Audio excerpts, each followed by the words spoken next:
नमस्कार साथियों, BA third year sociology के पेपर फर्स्ट के इस भाग में हम सामाजिक सर्वेक्षण के प्रकार के बारे में बात करेंगे।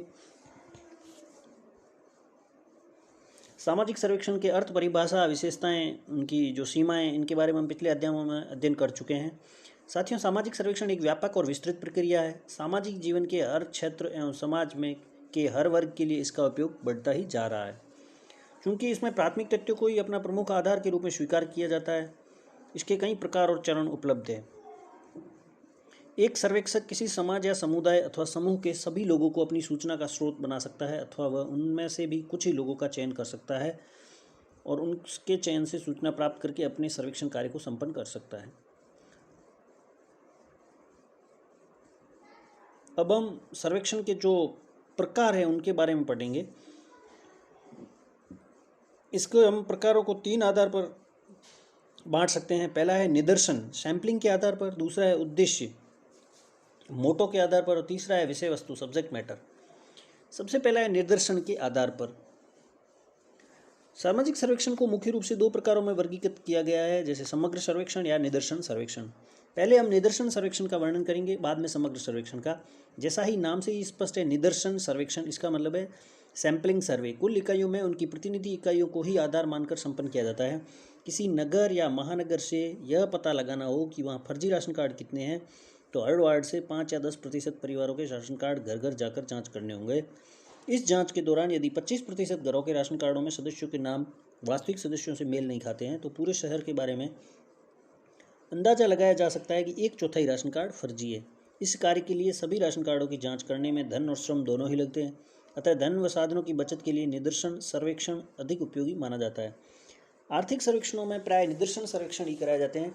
यदि किसी विश्वविद्यालय के 1000 छात्रों में नशाखोरी की आदत और उसके कारणों की जांच करने के लिए सर्वेक्षण कराया जाना है, तो 5 या 10% निदर्शन, जिसको आप सैंपल कहते हैं, वो निकालकर कुल छात्रों के प्रतिनिधि छात्रों की संख्या निकालकर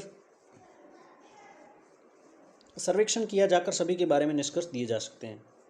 यदि समग्र की संख्या बहुत बड़ी हो और साधन अधिक सीमित हो, तो निदर्शन उसमें से 5% तक भी लिया जा सकता है। निदर्शन निकालने में यह सावधानी बरतनी चाहिए कि निदर्शन की संख्या पर्याप्त हो तथा कुल संख्या का सही प्रतिनिधित्व हो। समग्र सर्वेक्षण यह ऐसा सर्वेक्षण है जैसे किसी भी समाज, समुदाय, समूह आदि जिसे भी सर्वेक्षण के लिए आधार बनाया गया है कि सभी इकाइयों से संपर्क किया जाता है तथा उनसे अनुसूची प्रश्नावली आदि भराई जाती है। यह सर्वेक्षण सर्वाधिक महंगा, अधिक समय लेने वाला प्रयास है। सरकार हर 10 वर्षों में एक बार समग्र सर्वेक्षण पूरे भारत में करवाती है। इसे आप 10 वर्षीय जनगणना कहते हैं। इस जनगणना में सरकार द्वारा बहुत बड़ी टीम प्रगणकों की बनाई जाती है, जो सीमित समय में हर परिवार में जाकर उसके हर सदस्य के बारे में मौलिक और मुख्य जानकारी हासिल करती है, जो कि एक अनुसूची के भरने से संपन्न होती है। इसके अलावा गांव या जनजातीय क्षेत्र में शोध करने वाला अनुसंधानकर्ता पहले समग्र का शीघ्र सर्वेक्षण करते हैं, जिसमें मुख्य जानकारी परिवार, जाति, धंधे का समूह आदि के बारे में एकत्रित कर लेते हैं। यदि किसी सर्वेक्षक के सर्वेक्षण क्षेत्र की निर्धारित इकाइयाँ सीमित क्षेत्र में हैं, अर्थात 500 से कम में है, तो उसे समग्र का सर्वेक्षण कराने में अधिक श्रम व समय नहीं लगेगा तथा आंकड़े भी वास्तविक तथ्यों के ही होंगे। समग्र सर्वेक्षण की अनुसूची का आकार भी बहुत बड़ा नहीं रखा जाता तथा समग्र सर्वेक्षण को शीघ्र संपन्न करवाने हेतु अन्वेषकों एवं सर्वेक्षण सहायकों की नियुक्ति की जाती है। फिर है उद्देश्य के आधार पर। इन सर्वेक्षणों में मुख्यतः 3 प्रकार के पाए जाते हैं: वर्णनात्मक, विश्लेषणात्मक और प्रयोगात्मक। सभी सर्वेक्षणों के उद्देश्य एक जैसे नहीं होते। इन तीनों का अंतर केवल विश्लेषण की दृष्टि से ही किया जा सकता है। इनमें अंतर तो केवल पद्धति के पालन करने का है। जहाँ सर्वेक्षण मात्र किन्हीं नवीन तथ्यों का वर्णन करने के उद्देश्य से किया जाता है, वहाँ विश्लेषण एवं प्रयोग की विधियों का पालन नहीं किया जाएगा। वर्णन में मात्र इकाइयों और तत्वों के बारे में उनकी विशेषताएं या लक्षण ही एक के बाद एक बताए जाएंगे, जबकि विश्लेषण के अंतर्गत विविध कारकों के आपसी संबंध, कारण और परिणामों की व्याख्या की जाती है। विश्लेषण किसी परिस्थिति को विविध आयामों के अंतर्गत उसके बदलते स्वरूपों की व्याख्या करके किया जाता है। प्रयोगात्मक सर्वेक्षणों में घटनाओं का अवलोकन करते समय यह निर्धारित किया जाता है कि किन किन विशिष्ट कारकों के परिणामों का अवलोकन करना है। भारत में वर्णनात्मक सर्वेक्षण सर्वाधिक हुए हैं। गांव, नगर, जाति, जनजाति, धार्मिक समुदाय आदि के बारे में नवीन जानकारी प्राप्त करने तथा लोगों के सामने उनकी विशेषताओं को उजागर करने के उद्देश्य से समाजशास्त्र एवं मानव शास्त्र में ऐसे सर्वेक्षणों की भरमार है। वर्णनात्मक सर्वेक्षणों में संख्यात्मक और गुणात्मक दोनों प्रकार के तथ्य प्राय सारणियों, ग्राफ और चित्रों द्वारा प्रदर्शित किए जाते हैं। तथ्यों का वर्णन या लेखाजोखा इस प्रकार से किया जाता है कि संकलित सामग्री का विधिवत एवं संपूर्ण ज्ञान पाठक को मिल जाए। विश्लेषणात्मक सर्वेक्षणों के अंतर्गत कोई समस्या या परिस्थिति को लेकर उससे संबंधित विविध कारकों के कारण परिणाम संबंधों को प्रकट किया जाता है। ऐसे सर्वेक्षणों में विशेषताओं या लक्षणों का उद्देश्य कम, व्याख्या तथा तथ्यों की आपसी अंतर्निर्भरता अधिक स्पष्ट की जाती है। सामाजिक परिवर्तन, विकास, सांप्रदायिक दंगे, जातिगत हिंसा, आयुर्वेद के प्रभाव से लोगों के जीवन में परिवर्तन, महिलाओं की पिछड़ी सामाजिक स्थिति का आकलन, सामाजिक गैरबराबरी एवं गतिशीलता आदि विषयों पर विश्लेषणात्मक सर्वेक्षणों को संपन्न किया जाता है। प्रयोगात्मक सर्वेक्षण का अधिक प्रचलन नहीं है। प्राय प्रयोगात्मक अनुसंधान नियंत्रित एवं प्रायोगिक परिस्थितियों के निर्धारण के बाद संपन्न किए जाते हैं। कुछ विशेष परिस्थितियों में प्रायोगिक सर्वेक्षण आयोजित किए जाते हैं। जब किसी समूह, समुदाय या उसकी विशिष्ट परिस्थिति का पर्याप्त वर्णनात्मक एवं विश्लेषण सर्वेक्षण उपलब्ध हो एवं कुछ कारकों के संदर्भ में किन्हीं नवीन कारकों के प्रभाव को ज्ञात करना आवश्यक समझा जाए तो प्रायोगिक सर्वेक्षण संपन्न कराया जाता है।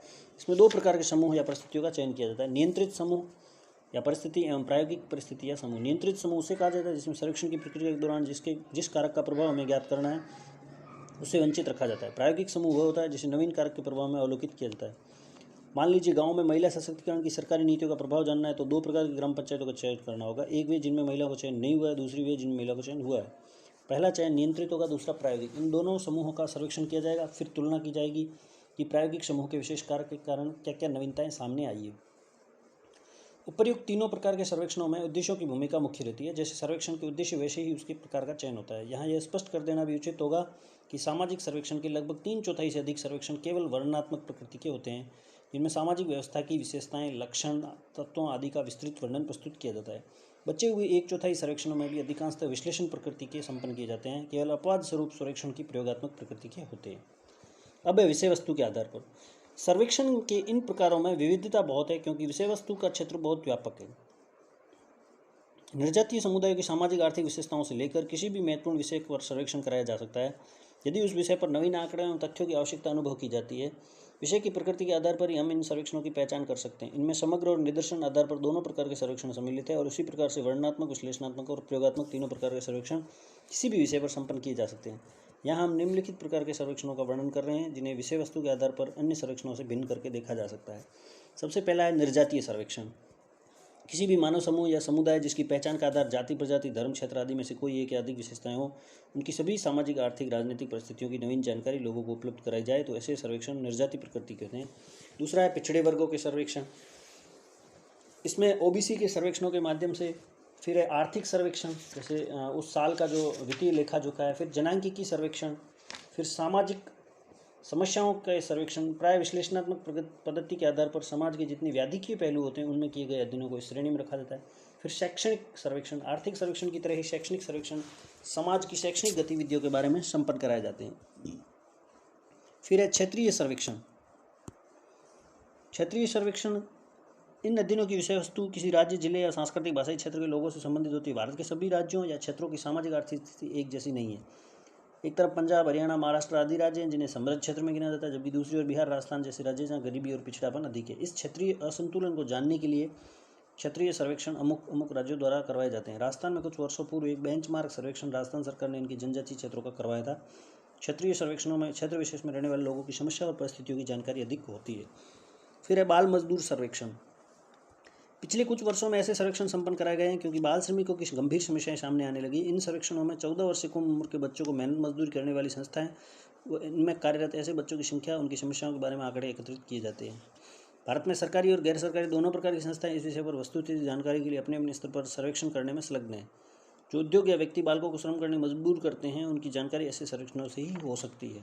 फिर महिला परिस्थिति सर्वेक्षण। भारत में केवल महिला समस्याएं या उनकी परिस्थिति संबंधित पहलुओं के बारे में राष्ट्रीय और प्रांतीय स्तर पर सर्वेक्षण संपन्न किए जा रहे हैं। फिर है परिवार स्वास्थ्य सर्वेक्षण। इन सर्वेक्षणों में परिवार के आकार, स्वरूप, जीवन की मूलभूत समस्याओं के समाधान हेतु उपलब्ध साधनों से संबंधित आंकड़े होते हैं। फिर है भाषाई सर्वेक्षण।